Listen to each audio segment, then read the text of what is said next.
भिलाई की जो सांस्कृतिक बिरादरी थी या भिलाई मैनेजमेंट था, उसने उसको सम्मान देने के लिए इस जगह का नाम 1990 में नेल्सन मंडेला चौक किया। अच्छा, CZ 1990 में। हाँ, उनको काफ़ी लगाव था जी। और एकदम दिल से उन्होंने एक प्रपोजल बना के दिया था कि मैं रिटायर होने के पहले इस जगह को ऐसा बनाना चाहता हूँ कि लोग मतलब यहाँ से सीधा प्लांट को देखे और भिलाई की एक पहचान है। क्यों मुर्गा चौक ऐसा कुछ उनके मुंह से निकला जी। वो तब से वो नाम पड़ गया मुर्गा चौक, क्योंकि किसी को समझ में तो आया नहीं।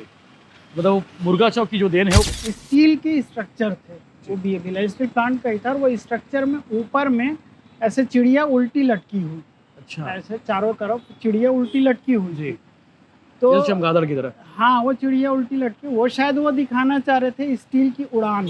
तो वो खैरागढ़ के लिए रायपुर से निकले तो वो भी यहाँ देखे तो वो भी उनके भी होश गुम हो गए कि ये तो यहाँ से पूरा उखाड़ दिए हैं। और उखाड़ के ये पूरा स्ट्रक्चर जो है मैत्री बाग में एक साइड में रख दिया गया जी। तो जतिन दास यहाँ से गए और उसके बाद में इन्होंने मुकदमा किया। वो मुकदमा था कॉपीराइट। नमस्कार, जय जोहार, मैं यशवंत साहू, आप देखना शुरू कर चुके हैं भिलाई टाइम। जैसा कि आपको पता है कि हम भिलाई के अपडेट्स आपको लगातार देते रहे हैं, भिलाई की कहानियाँ, भिलाई के किस्से आपको बताते रहे हैं। लेकिन अब आपको और ज़्यादा कहानी किस्से सुनने को मिलेंगे, क्योंकि हमारे साथ मोहम्मद जाकिर हुसैन जी रहेंगे, क्योंकि लेखक हैं, पत्रकार हैं और भिलाई को लेकर जितनी समझ मुझे लगता है उनकी होगी और शायद लिखने पढ़ने वालों की उतनी नहीं होगी। तो कहानी किस्सों का दौर आज से शुरू करते हैं। हम मौजूद हैं मुर्गा चौक में, जिसकी कहानी बहुत अजीब है, गजब है, रोचक है। मुर्गा चौक मतलब जिस चौक में हम खड़े हैं, ये आप जाएंगे पावर हाउस आपको फ्लाईओवर और ठीक इस साइड जाएंगे तो सेंट्रल एवेन्यू और सेक्टर 1 ये इलाका है। और इस पार जो है मेरे लेफ्ट साइड पे BSP का प्लांट है, जो सबसे बड़ा प्लांट है। तो देर नहीं करते, सीधे जाकिर भैया से बात करते हैं, क्योंकि किस्से कहानी बहुत अच्छे मिलेंगे आपको, वीडियो में बने रहिए। भैया पहले तो ये जो कहानी का किस्सा है, अब लगातार हम अभी सुनाते रहेंगे, बताते रहेंगे भिलाइयंस को। जिस चौक में खड़े हैं मुर्गा चौक, ये मुर्गा चौक में मुर्गा कहाँ है? पहला सवाल तो बनता है। मुर्गा चौक का मुर्गा अभी उड़ चुका है जी। तो मुर्गा उड़ने के पहले या मुर्गा आने के पहले से हम लोग शुरू करते हैं। जहाँ हम लोग खड़े हैं ये ज़मीन जो है ये छावनी गांव है जी। ये मैं साइड आपको 1955 में लेके जा रहा हूँ जी। ये जो सेक्टर 1 देख रहे हैं ना, ये छावनी गांव की सरहद है जी। और ये सोठ गांव है। ये यहाँ पे आपका FSNL बिल्डिंग। हाँ, ये बस जस्ट ये सरहद पड़ता है ये चौक। और ये खुर्सीपार गांव है। खुर्सीपार गांव, ये 3 गांव में बता दिया। सोठ जो है जी। ये पूरा आपका ब्लास्ट फर्नेस 1 तक के जाता है। अच्छा। ब्लास्ट फर्नेस का जो एरिया है वो पूरा सोठ भाठा में लगा था जी। तो ये इसका 1955 का स्वरूप है। अब जब भिलाई प्रोजेक्ट आया, बनना चालू हुआ तो मेन गेट यहाँ पे था जी। ये जो जगह कहलाती थी CEZ चौक। CZ, yes. CEZ का मतलब होता है सेंट्रल इक्विपमेंट जोन। अच्छा जी। इसका मतलब यह है कि भिलाई के लिए जितना भी इक्विपमेंट आता था वो यहीं खाली होता था। अच्छा। और यहाँ से इधर जाता था, तो इसलिए इसको CEZ चौक बोला जाता था। और ये कई साल तक के इसकी पहचान CEZ चौक के तौर पे ही रही जी। क्योंकि BSP से ही रिलेटेड है, भिलाई स्टील प्लांट से रिलेटेड है। 1990 में जब दक्षिण अफ्रीका में नेल्सन मंडेला रिहा हुए जी, है ना, 27 साल की कैद के बाद में उनको रिहा किया गया तो पूरी दुनिया में एक माहौल बना, उनको नोबेल का शांति पुरस्कार मिला। वो सब भिलाई की जो सांस्कृतिक बिरादरी थी या भिलाई मैनेजमेंट था, उसने उसको सम्मान देने के लिए इस जगह का नाम 1990 में नेल्सन मंडेला चौक किया। अच्छा। CEZ 1990 में? हाँ, 1990 में जब रिहाई हुई नेल्सन मंडेला की, उसके बाद इसका नाम किया गया नेल्सन मंडेला चौक। तो ये उसी नाम से फिर अगले 5 साल तक के चलते रहा। 1995 में ऐसा हुआ कि आजकल तो पद्मश्री हैं जी। हमारे एरिया के, ये छत्तीसगढ़ के बोलना चाहिए कि एक पहचान है जी। शिल्पकार जॉन मार्टिन नेल्सन जी, पद्मश्री। JM Nelson. हाँ, JM नेल्सन जो है वो भिलाई स्टील प्लांट के एम्प्लॉय थे और कलाकार थे। उन्होंने काफ़ी कलाकृतियाँ तब तक भी काफ़ी कुछ बना चुके थे वो। तो नेल्सन जी ने एक प्रपोज़ल मैनेजमेंट को दिया था इस चौक के ब्यूटिफिकेशन को लेकर कि यहाँ पे मैं छत्तीसगढ़ की संस्कृति को दिखाते हुए एक बनाना चाहता हूँ। इसके ठीक पहले थोड़ा सा और पीछे जाऊँ मैं तो कुछ 1-1.5 साल पहले नेल्सन एक बहुत लंबा एक पैनल जिसको म्यूराल बोलते हैं जी। आज भी है वो, इस्पात भवन आप इंटर करेंगे ऊपर देखेंगे तो एक लंबा पैनल है, वो पूरा छत्तीसगढ़ की संस्कृति को दिखाते हुए वो नेल्सन का बनाया हुआ है जी।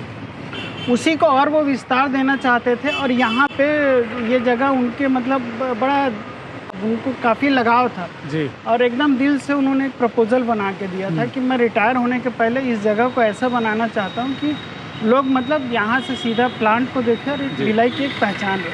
उसमें सड़कें चौड़ी थी सब? हाँ, ये सेंट्रल एवेन्यू बन यही चुका था, चौड़ी, सेंट्रल एवेन्यू बन चुका था जी। ये चौक उस टाइम में वही मंडेला चौक के नाम से जानते थे, ऐसा कोई बहुत ऐसी गोल था पूरा? हाँ, पूरा ऐसे परिसर सर्किल ही था जी।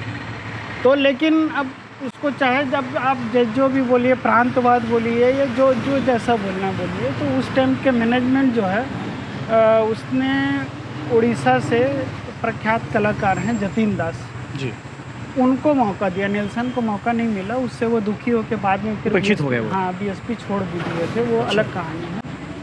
तो जतिन दास को मौका दिया गया। जतिन दास यहाँ पे आए और उन्होंने बर्ड्स इन फ्लाइंग ऐसा कुछ नाम दे करके इस चौक का ब्यूटिफिकेशन किया। तो वो उन्होंने स्टील का पूरा स्ट्रक्चर यहाँ पे ये किया था। हालांकि जतिन दास जो प्रपोज़ल जो जैसा चाहते थे वैसा वो पूरा नहीं बन पाया। उनकी प्लानिंग ये जो खाली ज़मीन जो दिख रही है यहाँ पे, हाँ मैदान, यहाँ पे भी कुछ बनाने का था, वो ऐसा वाटरफॉल वगैरह बनाने का था और बहुत सारा उनका लंबा चौड़ा था। लेकिन वो 15-20 दिन यहाँ उनकी पूरी टीम रुकी हुई थी और यहाँ पे उन्होंने बनाया था। तो वो स्टील के स्ट्रक्चर थे, वो भी भिलाई स्टील प्लांट का ही था। और वो स्ट्रक्चर में ऊपर में ऐसे चिड़िया उल्टी लटकी हुई, अच्छा, ऐसे चारों तरफ चिड़िया उल्टी लटकी हुई जी।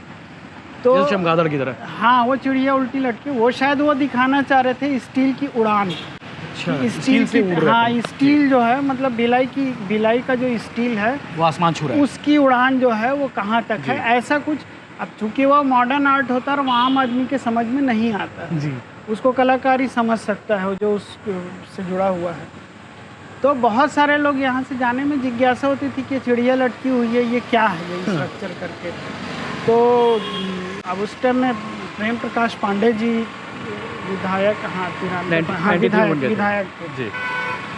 तो वो शायद मजाक में ऐसा कुछ अपने लोगों के बीच में बोले कि वो मुर्गा चौक, ऐसा कुछ उनके मुंह से निकला जी। वो तब से वो नाम पड़ गया मुर्गा चौक, क्योंकि किसी को समझ में तो आया नहीं।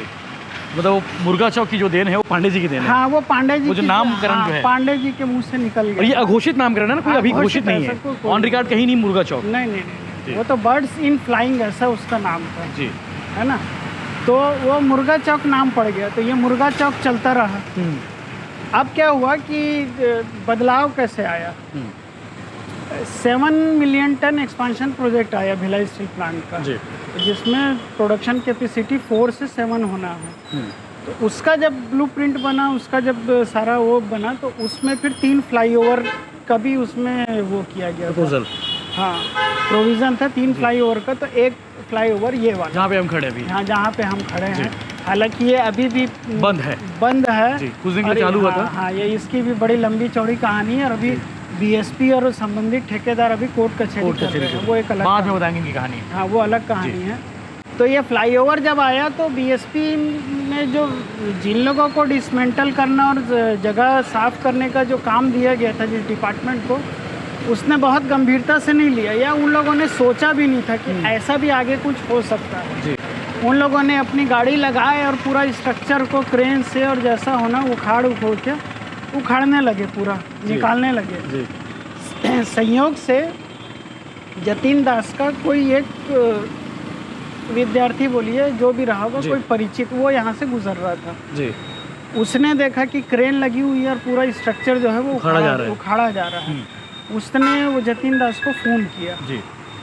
संयोग से जतिन दास कुछ एक आध हफ्ते के बाद में खैरागढ़ इंदिरा कला संगीत विश्वविद्यालय जाने वाले थे जी। रायपुर से वो जा रहे थे, तो वो खैरागढ़ के लिए रायपुर से निकले, तो वो भी यहाँ देखे, तो वो भी उनके भी होश गुम हो गए कि ये तो यहाँ से पूरा उखाड़ दिए हैं। और उखाड़ के ये पूरा स्ट्रक्चर जो है मैत्री बाग में एक साइड में रख दिया गया जी। तो जतिन दास यहाँ से गए और उसके बाद में इन्होंने मुकदमा किया। वो मुकदमा था कॉपीराइट एक्ट का, क्योंकि ये जो पूरा जो स्ट्रक्चर है उसका कॉपीराइट जतिन दास का था, एक कलाकार है, उसकी कला है जी। तो उससे बिना उनका सोच, उनकी विजन था उसमें, उससे बिना पूछे आप उसको छेड़ नहीं सकते, इवन पेंट भी नहीं कर सकते। और वो पूरा का पूरा उठा के इन लोगों ने मैत्री बाग में ले गए थे। तो मैनेजमेंट को भी उतना वो नहीं था कि आगे ऐसा कुछ होगा, सीन भी होगा, कोर्ट कचहरी ऐसा भी हो सकता। तो वो high court, Delhi high court से फिर फाइनली वो केस लंबा चला और फिर अंततः सहमति ये बनी कि वो जो स्ट्रक्चर जो यहाँ से उठा के ले करके गए हैं उसको एक सम्मानजनक जगह पे स्थापित किया जाएगा। तो अभी कोरोना के जस्ट पहले जतिन दास आए थे, मैनेजमेंट ने उनकी आवभगत की, उनको समझाया, उनको दिखाया। उसमें प्रोविज़न ये था कि जतिन दास को वो जगह पसंद आनी चाहिए। अच्छा, जहाँ पे आप उनकी पसंद के हिसाब से। हाँ, उनकी वो कहीं भी कर सकते थे। हाँ, तो उनको फिर घुमाया गया अच्छा, कि अब देख लीजिए आपको कहाँ ठीक लगता है। तो फिर वो फाइनली ये हुआ कि अपना भिलाई क्लब जो है, भिलाई क्लब और जयंती स्टेडियम के सामने जो मैदान है जी, वहाँ पे वो लगाना काम शुरू भी हो गया लगभग, हाँ, गड्ढे हाँ, खुदाई हो गई है। हाँ, तो वहाँ पे वो शायद एक गार्डन वगैरह भी बन रहा है। जी, तो ऐसा गोल शेप में भी खुदाई हो गई है। तो उसके बाद अब ये तो खैर वो मामला वहाँ निपट गया, तो ये जगह खाली खाली थी। तो जी, अभी भिलाई स्टील प्लांट के एम्प्लॉई हैं अंकुश देवांगन जी, वो भी अच्छे शिल्पकार हैं। तो अंकुश देवांगन ने ये कुछ कलाकृतियाँ यहाँ बना के यहाँ जी। रखी है। भिलाई को दिखाने की कोशिश की है। हाँ, वो भिलाई का खेल में भी आगे हैं, पढ़ाई में भी आगे। पढ़ने वाले भी हैं और जी। खेल वाले भी हैं, तीजन बाई भी है। जी, तो ये इसकी कहानी ये इसकी कहानी है।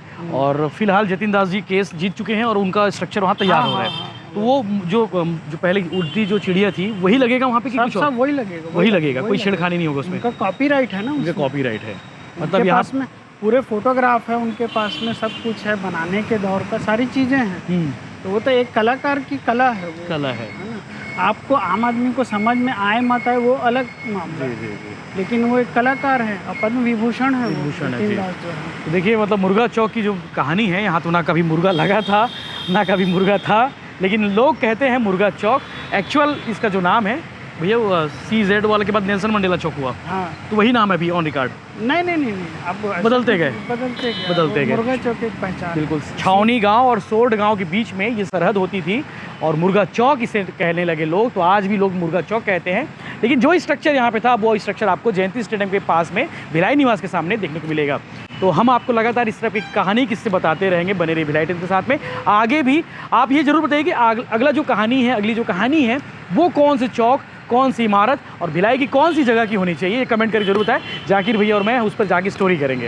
इस तरह के बाकी अपडेट्स के लिए बने रहिए भिलाई टाइम्स के साथ में। चैनल को सब्सक्राइब करें और ज़्यादा भिलाई को जानना है तो शिवनाथ से ओल्गा की एक किताब है, जिन्होंने जाकिर भैया ने जिसकी किताब लिखी है, जिस किताब को, वो किताब ऑनलाइन मंगा सकते हैं। भैया अमेज़न में है अभी भी, अमेज़न में है या फिर डायरेक्ट ले भी सकते हैं। वो कहाँ, उस किताब में सारा डिटेल है, सब कुछ है जो भिलाई को जानने के लिए काफ़ी रहेंगे। धन्यवाद।